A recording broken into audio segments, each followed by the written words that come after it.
Hello and welcome to Beyond the Ceremony, the podcast. Today's episode is called Why Celebrancy Matters, and I am joined by fellow AMC mentor and my celebrant sister, Tara the Celebrant. Hello, Tara. Hello, darling. How are you? I'm very good. How are you? Good. Fine, thank you. Fine. Very excited to have you here today. Thank you. And also, I'm maybe a little bit worried that our conversation today is going to be recorded because we do have our little catch-ups and our chats and things. Yes, we do. And, you know, we do have a lot of fun. We do have lots of fun, yes.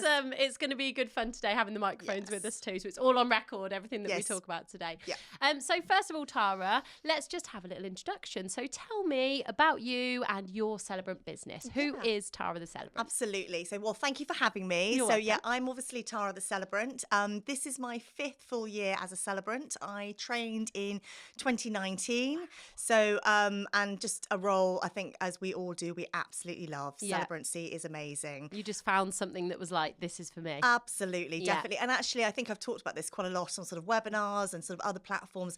Finding a second career is such a blessing and a joy as well. But yeah, so I'm based in Malmesbury. Amazing. I'm from Bristol originally, so I'm a born and bred Bristolian. Oh, love this. And before sort of Celebrancy, I had a long career in the corporate world. Wow. So I was financial recruitment for many years, and then decided that I wanted to step out of that sort of fast-paced, hectic world. Yes. Had a little break. I actually completed a master's in English literature. Amazing. In between leaving corporate world and then retraining as a celebrant. Wow. And then really found the world of Celebrancy. It was actually my husband's idea. Really? Yeah, he said to me, I could see you marrying someone like John Barrowman. Oh my gosh, so it was, I love John Barrowman. Yeah, we love John Barrowman. So very Great. exuberant, sort of lots of energy. And then I kind of sort of started to research and then realised Celebrancy was a thing. Yes. Sort of a bit of a deep dive. Yes. And then really trained in 2019 and the kind of rest is history. Oh, wow. And that's the thing. I actually was exactly the same. 2019 was the year that I trained. And I think, like you said, it was kind of something that at the time wasn't really such like a well-known profession, was it? It wasn't kind of something that a lot of people were like, oh yeah, celebrancy, that's, you know, like day-to-day career. It was kind of something that you discovered and then it was like, oh my gosh. So what was it like? How did your husband first, you know, come across it and first suggest it to you? Was it, you know, did you go to a ceremony with a celebrant or how was it? No, it was literally just his idea. I think he just plucked it out of nowhere. And then I kind of researched the different training platforms. Yes. And then, as you say, you know, Celebrancy's been around for many years, but I think in the last 5 to 10 years, there's been some exponential growth. Absolutely. It's really, really exploded in terms of sort of the community. Yes. And couples and families just wanting something different. Yes, and discovering their choices, I think. Yes, absolutely. Yeah, so that was kind of the beginning, really. Yeah, and I think actually I spoke about this on a previous episode, but I think COVID in a way helped us in terms of the restrictions on weddings because I think a lot of people maybe had their original wedding planned with a registrar, for example, and they wanted to have that big day, the big legal wedding all done on one day, and then they had all these restrictions in place, so perhaps they still went ahead, but with the restrictions they maybe only had 6 guests, 10 guests, 15, whatever the numbers were at the time, but then they still wanted that big celebration. Yes. And that's where they discovered celebrants. So although obviously there were a lot of restrictions and a lot of things were made a lot more difficult within the wedding industry, I think it kind of gave celebrants the exposure where actually you could then have that big wedding ceremony afterwards. Definitely. And I think the world has changed since COVID. And I think not only sort of wedding, but funeral celebrancy, celebration of life celebrancy, those landscapes are changing and people are wanting something different. They want to say goodbye or celebrate or have the wedding that they want rather than the one that's sort of imposed on them by maybe a registrar or a religious wedding. Yes, absolutely. That is so true. Yeah. So what would you say, obviously we've spoken about how you discovered it. What was that real reason? What was that driving force that made you want to become a celebrant? What was it that sold it to you? I think once I sort of grasped the idea, I'd researched it, I'd looked at sort of training sort of platforms and qualifications, I realised that I was able to kind of bring skills from my old career across, so transferable skills. I love public speaking, I love people engagement. Yes, very good at that. I can talk till the cows come home. I love people and stories. Yes. And, every family, every person's got a story. So I think that kind of drew sort of on my previous background. Yes. And I thought then, well, actually, I'd like to have my own business. I'd like to be my own boss. Yes. So again, it was kind of drawing on getting away from that corporate world, but kind of managing my own time, being my own boss. Absolutely. But also, I think as the years have gone by now, I think we all know this as celebrants. And I think maybe people who aren't celebrants or maybe don't work in the community don't necessarily realise how important the role is we do. Yes, absolutely. My husband always talks about this. He said, what an incredible service we offer. Absolutely. And it is an incredible service. We're with couples, and I talk about this relentlessly on my social media, couples and families on the most important days of their lives. Yes. Milestone days. And it's a privilege. It really is. And we take it so seriously. So actually, then the connections that you make with people are just so satisfying and so rewarding. It's incredible, really. It really, really is. Yeah. And I think exactly like you said, they are the most important days of their lives. They're the most emotional times of their lives. So we're with these couples and families at really highly emotional parts of their life, actually.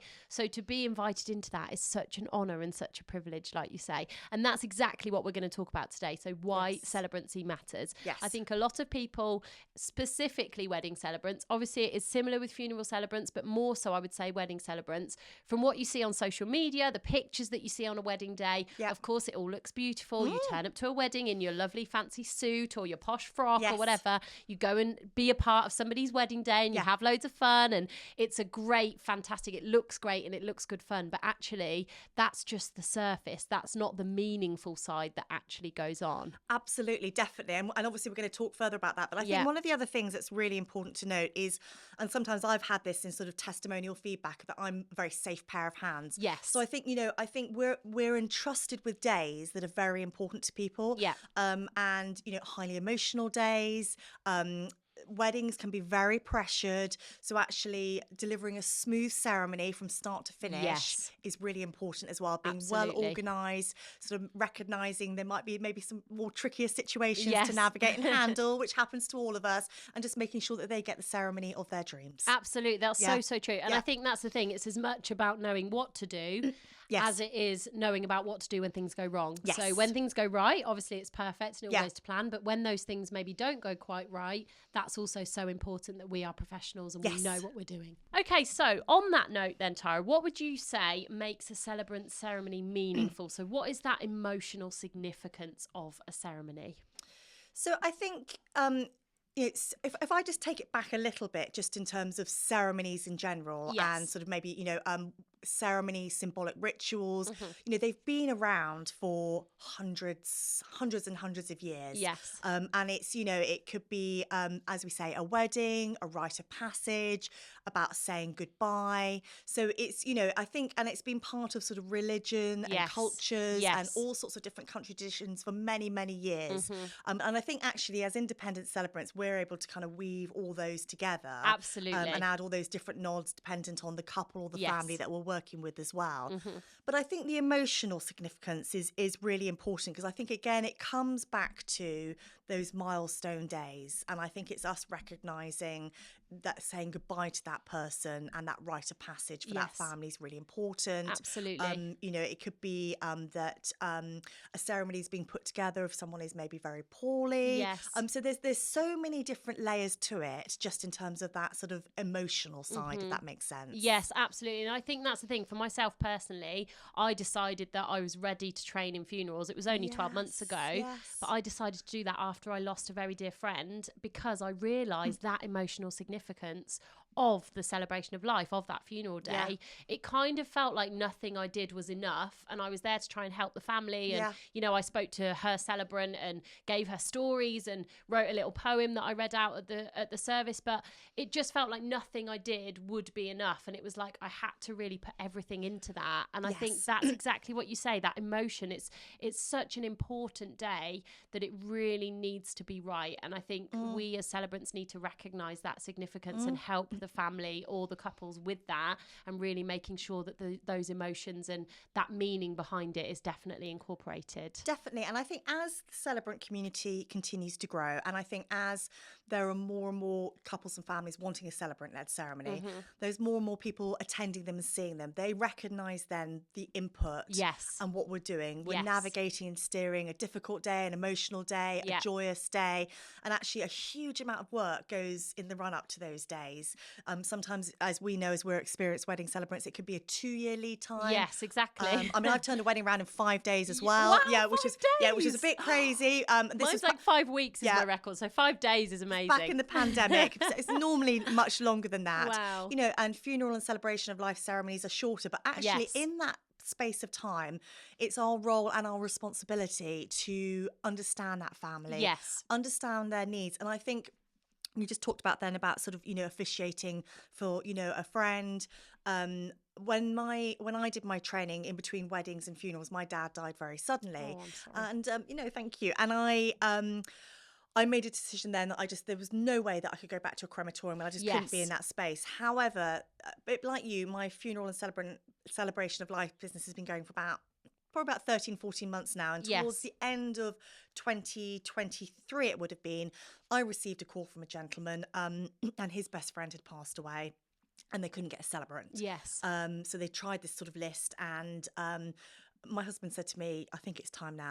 You've got to put your big girl pants on and go for it. Yes, because it is daunting and it is scary. It is daunting. And actually it was quite a challenging situation because the person that had passed was quite young. Yes. And there was a big, big gathering for him. But, you know, I was so kind of proud that I was able to do that for them.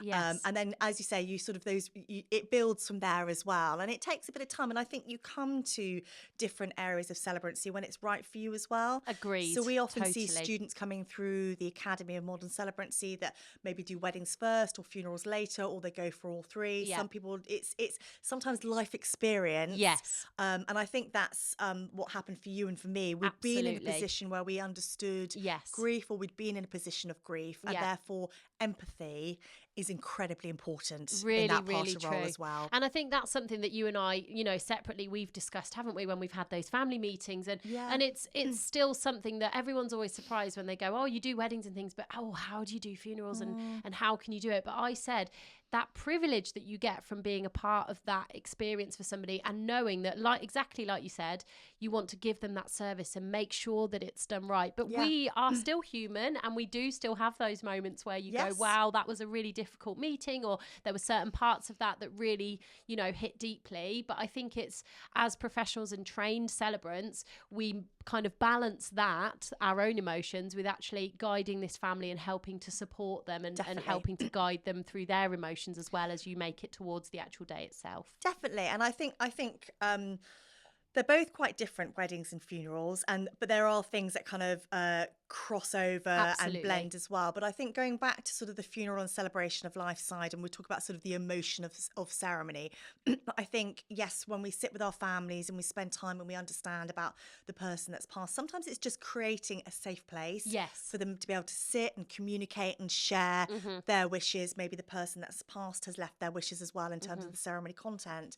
And then I think then sometimes, however difficult it may be, sometimes we have a role to play when we're delivering those ceremonies. So we have to have a little bit of game face. We do, You know, we have to deliver, but we are, as you say, human beings. And there are moments where you just got to take a little bit of a deep breath. Yeah, absolutely. And just kind of compose yourself and go, okay, this is where we're here and this is what we're here to do. And I think exactly like you said, you have that kind of game face. For me, a little trick that I use is kind of looking above everyone's head. So I'll look at them and I'll engage with them, but I'll look above them in the really difficult parts. And sometimes that's doable, sometimes it isn't. I've led services before where there may be only 9 people there, and that can be difficult because you're in a very intimate environment. So that's maybe a time where I wouldn't use that technique. But there's certain ways, isn't there, of balancing those emotions for us, as well as making sure that, you know, you've got that emotional impact. And really, we get to know these families and we learn about their loved ones, and most of the time we'll cover this because it's a fantastic fantastic story, but most of the time it's you know, we haven't met that person. Yeah. So we're hearing about them from this family. We're hearing all these incredible stories about them, and you do get attached because you think this is so lovely and all these stories that they're giving us. And I think that's part of what makes what a celebrant does so special, because we do have that personal connection with our families. Yes, absolutely. And learning about people's, you know, their story. And I mean, it's just amazing, people's lives. Yeah, absolutely. You know? Yeah. And that's the thing, I think, as well. I did weddings for very similar. I did weddings for maybe 4 years before I said, okay, I'm ready. Yes. And I'd learnt about weddings, and I'd you know, had these fantastic times with my couples and hearing their stories as a couple and how they fell in love and all these things. But when you're leading a celebration of life, it is literally that. You're hearing about somebody's whole life. And some of these people are so inspirational. I mean, only recently I led a service for a fantastic lady who was one of the first 3 women to study horticulture at her college. And she campaigned for them to wear trousers. Brilliant. Because they were always told they had to wear skirts. Yep. So from then on, they were allowed to wear trousers. And just how incredible for that. And amazing. just hearing about these people is so special, isn't it? Absolutely. And what about in terms of the emotional kind of significance of a wedding day? What do you think about that? Would you say that there's anything that's particularly different with the meaningful side of wedding ceremonies? Is there anything that you think we've maybe not covered on for weddings? Yeah, I think I mean, obviously it is in some respects a different day. It's generally a joy of a day of beautiful celebration and joy. But often, sometimes I try and make my all ceremonies as inclusive as possible. Definitely. I love a bit of guest interaction, or making everyone feel like it's not just me and the couple. Yes. Everyone's involved. So in terms of, sometimes I will, when I'm getting to know a couple or working through their questionnaire, one of the things I'll probe about is, are the people that have passed that we want to remember within the ceremony. Of course. So I'll often do like a moment of reflection for people that are no longer with us. Yes. So sometimes that can be quite an emotional moment. Yes, it can. I had a beautiful wedding a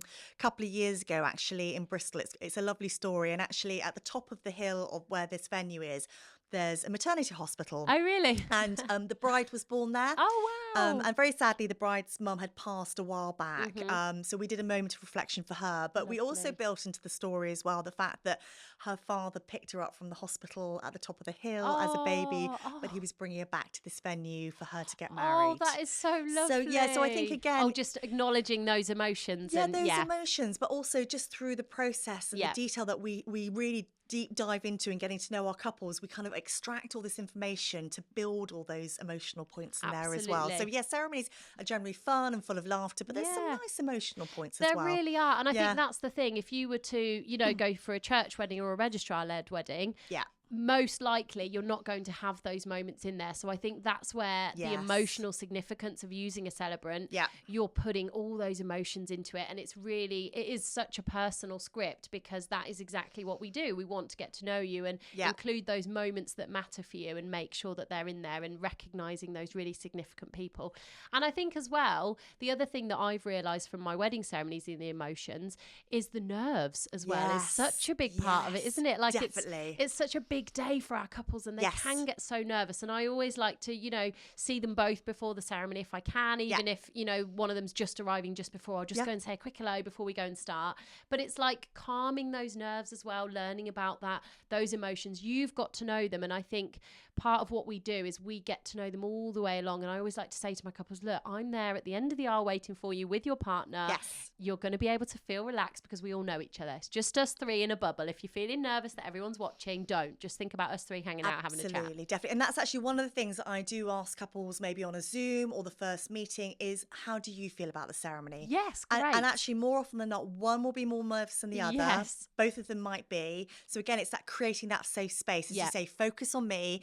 When I'm writing my scripts, they're embedded with stage directions from start to finish, so they know what is happening exactly when. So it's really nice and super smooth. Yeah, it's like a calm day as well. Absolutely, definitely. And also I say, you know, generally our ceremonies are about 30 minutes. And I also remind them that 30 minutes will feel like 3 minutes. Oh, yeah. It will be gone in a nanosecond. Try and enjoy this moment, because you've wanted to book a celebrant.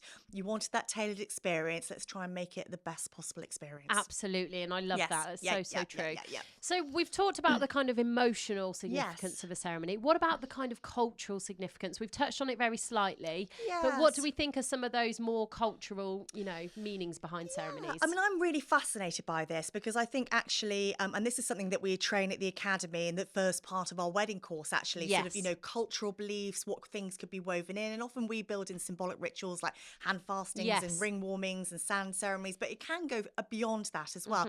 So I think as an independent celebrant, you know, we have lots of flexibility to make those nods to or touches to religion or cultural beliefs as well. So again, often sometimes I think I had a wedding a couple of years ago, which was a Christian Hindu wedding. So they had 3 symbolic rituals, 4 readings. I mean, it was an epic ceremony. Gorgeous. So again, I'm always open to sort of adding those in if couples would like it. Absolutely. And I think as well, that is the thing, exactly like you said, we have got that flexibility as independent celebrants, because obviously you can train as a humanist celebrant or an independent celebrant. For me personally, I chose independence because for me, the day is about the couple and their beliefs and their faith and their culture. Absolutely. So what is it they want to include? It's not about me and what I, you know, my own personal opinions. It's actually what would they like to include. One that always stands out to me is a religious ceremony that I led last year. So basically it was a same-sex couple. They weren't able to get married in their local church, but they really wanted to have religion as part of their ceremony. It was very important to them. So what we did is we, you know, as part of the ceremony, we decided to weave a little bit of that religion in there. So they had a reading that was slightly religious. They also, you know, their vows, we wrote them specifically with a kind of Church of England twist to them. So there was some of the Church of England vows that they really loved and wanted to incorporate, but we put their own spin on them. One of the brides, her brother came and did like a blessing with them and some personal prayers and then a group prayer.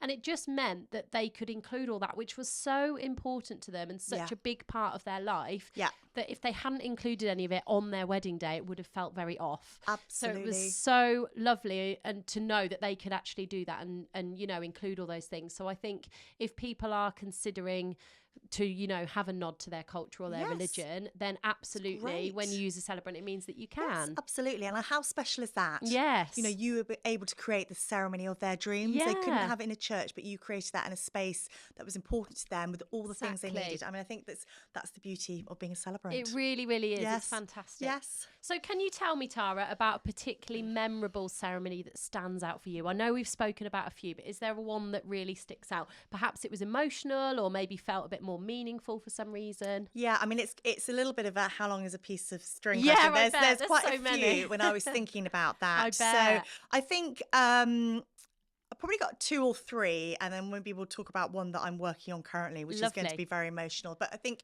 so. I had a couple last year, and the bride's dad was terminally ill.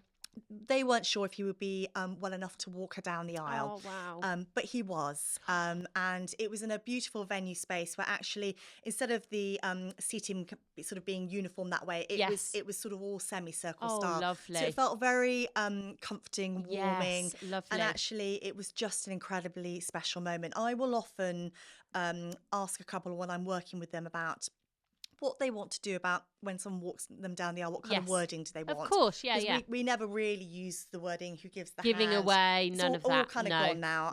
So often I'll say, I'll sort of maybe highlight the moment between the person walking them down the aisle. So I highlighted the moment between the dad and the daughter and what a special moment it was. Lovely. And then I asked them who's going to give their blessing for this ceremony. So it was very emotional. Gorgeous. There was a huge amount of significance to that moment, and it will stay with me for a long time. I bet it will. That's so special. And for that couple as well to have that moment and be able to cherish that forever. Absolutely. And really recognise it, like you say. It's like it's such a big moment for, you know, her father in that instance, but whoever it is that's escorting them down the aisle. That is a big responsibility and a big moment. So it's so nice to really highlight that. So beautiful. And, you know, he very sadly passed away quite soon afterwards.